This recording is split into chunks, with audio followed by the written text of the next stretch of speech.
There is a company that just got kicked out of the two biggest software clubs on the planet. No Android, no Windows, both doors slammed shut in the same few years. Most companies would have folded right there. Instead, this company built its own operating system from scratch, and it is now running on hundreds of millions of devices around the world. And the strangest part is this. The same operating system that started on phones is now quietly showing up on laptops, in the exact same spot where Windows has ruled for almost 40 years without anyone seriously challenging it. If this keeps going the way it is going right now, the next big fight in the computer world will not be about phones at all. It will be about who controls the software running on your laptop. Before we get into how this actually happened, smash that like button, because these videos take a lot of research and work to put together, and hit subscribe so you do not miss the next one.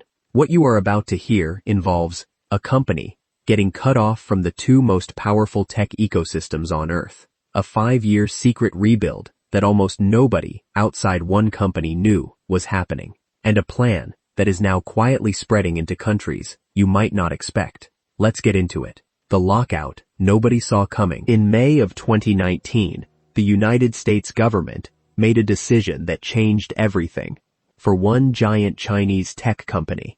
That company is Huawei, and it had spent years building phones, network equipment, and computer chips that were used all over the world. The government placed Huawei on something called the Entity List. In simple words, that meant American companies could no longer sell their technology to Huawei without special permission. That single decision hit like a wrecking ball. Google had to cut Huawei off from something called Google Mobile Services. That is the invisible engine that runs the Play Store, Gmail, Google Maps, and basically every app on an Android phone. Without it, Huawei's phones sold outside China were still technically Android phones, but they felt broken.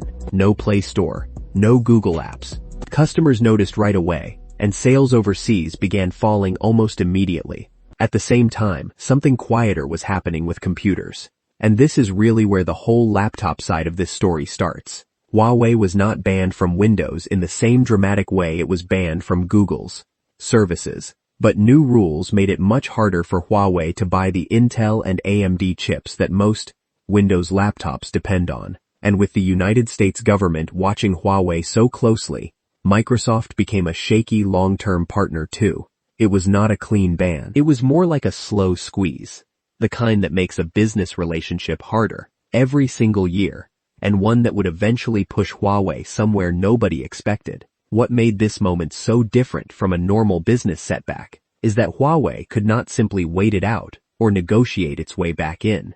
There was no phone call that could undo an entity list decision, and no amount of money could buy back trust that had already been broken by geopolitics. Executives inside the company knew almost immediately that this was not a temporary storm to survive quietly. It was a permanent shift in how the entire global technology system treated companies caught between two competing superpowers, and that realization alone changed how Huawei planned for the next decade.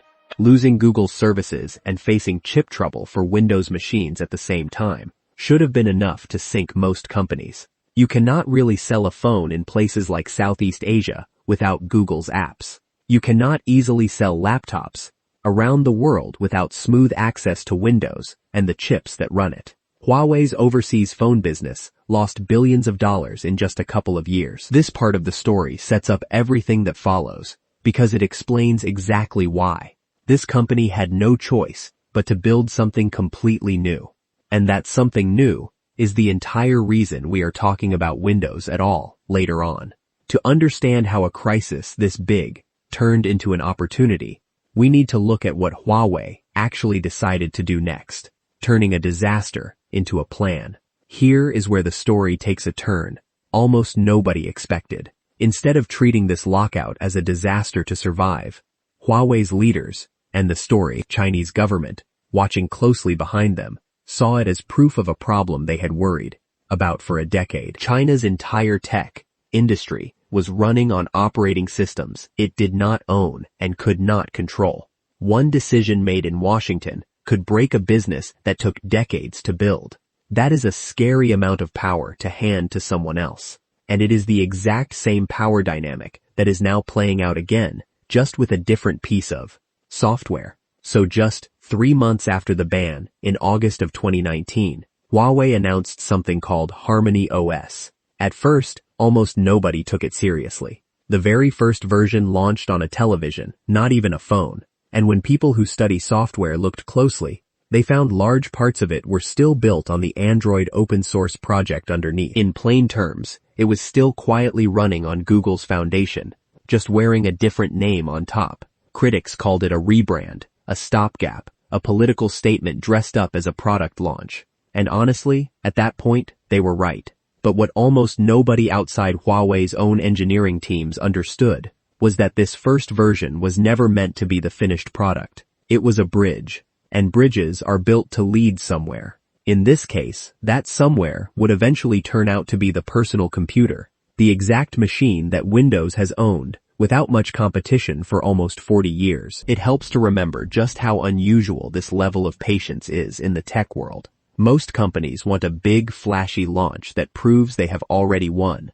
Huawei instead let the world laugh off its first attempt, knowing full well that the real version was still years away and needed time nobody outside the company could rush. That kind of long game is rare, and it is exactly why so few outsiders saw the bigger picture, forming until it was already too late to dismiss. The gap between what critics saw in 2019 and what was actually happening behind closed doors at Huawei is honestly the most interesting part of this whole story. Nobody outside the company had any idea just how far this project was going to go, or how long Huawei was willing to wait to get there. That patience is exactly what separates this story from a typical tech announcement, and it is worth slowing down to understand just how much work went into the years that followed. The 5-year rebuild. Building an entire operating system from zero is not something you do in a few months. It takes years of patient, unglamorous engineering work that nobody outside a company ever sees.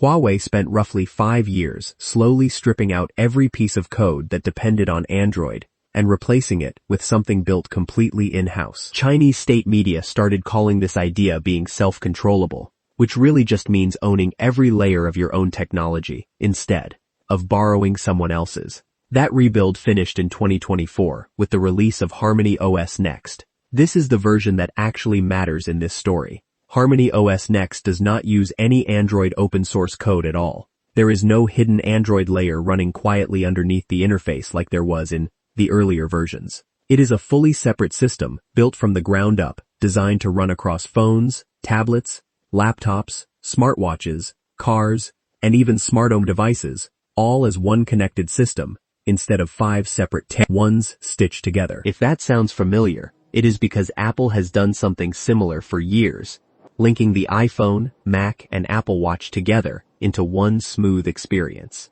Huawei is now attempting that same idea, but at a much bigger scale across an entire national market, with strong government support helping push the transition along.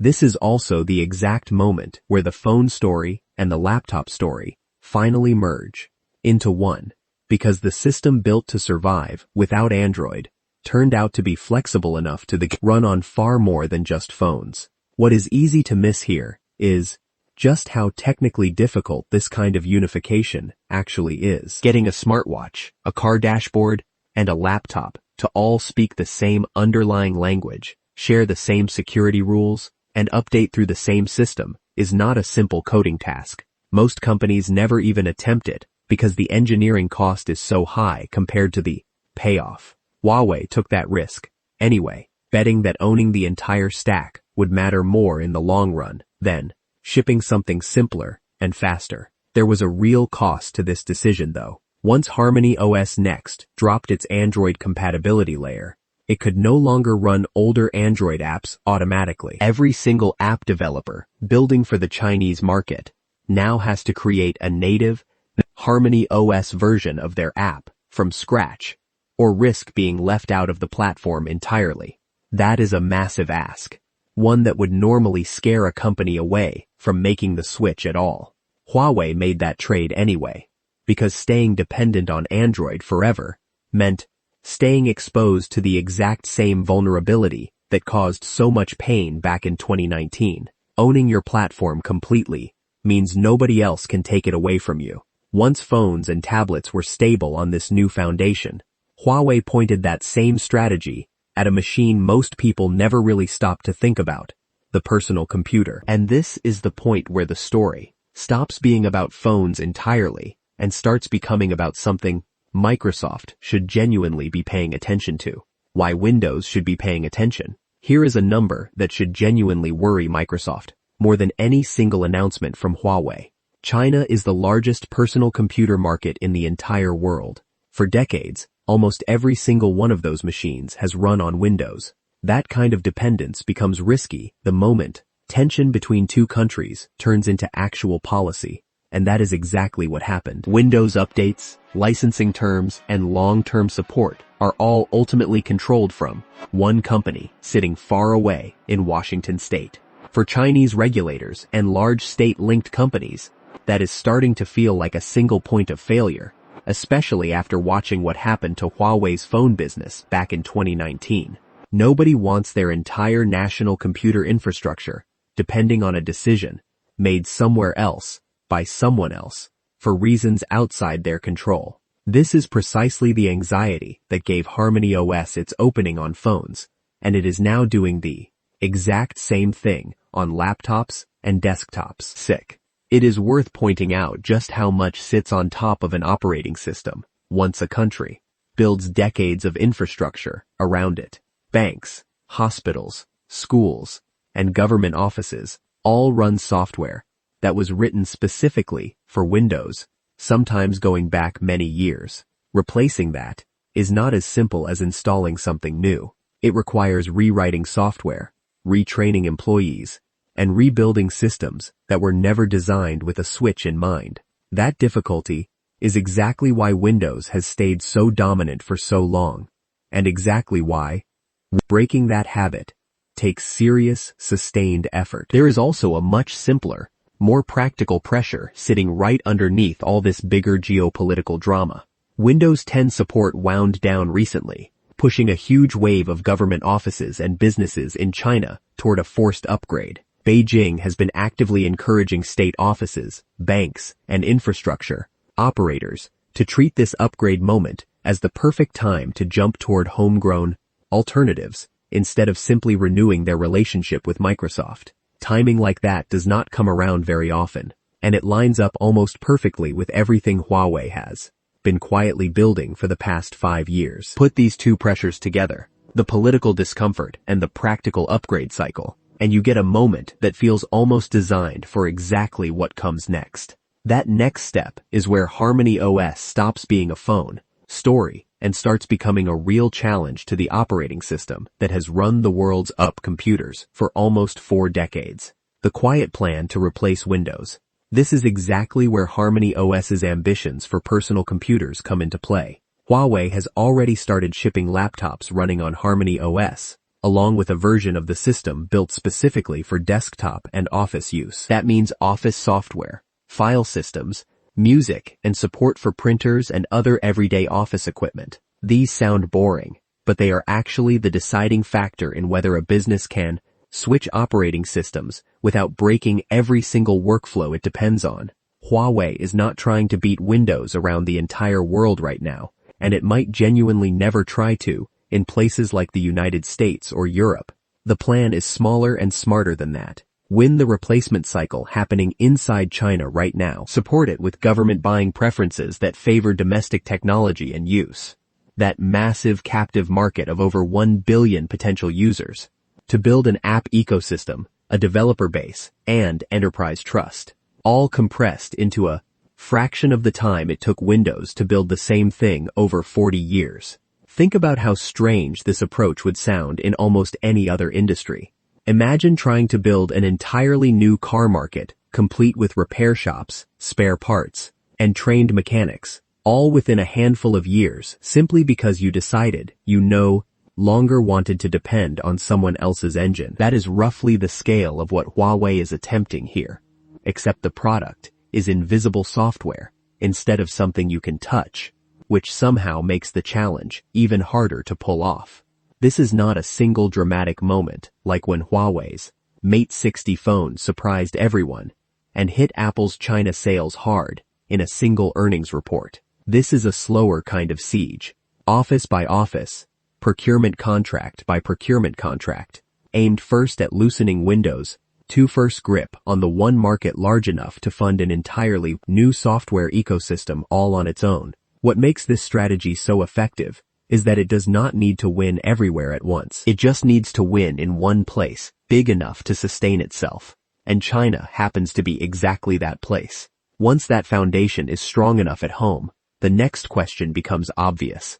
Does this stop at China's borders, or does it start spreading outward into markets nobody in the West is really watching yet? Why the rest of the world should watch closely? Here is the twist that most coverage of this story completely misses. This is not just a story about China anymore. HarmonyOS was built to survive without any American software. But Huawei is not only selling it inside its home market, it is actively pushing HarmonyOS-powered devices into Southeast Asia, the Middle East, parts of Africa, and Latin America.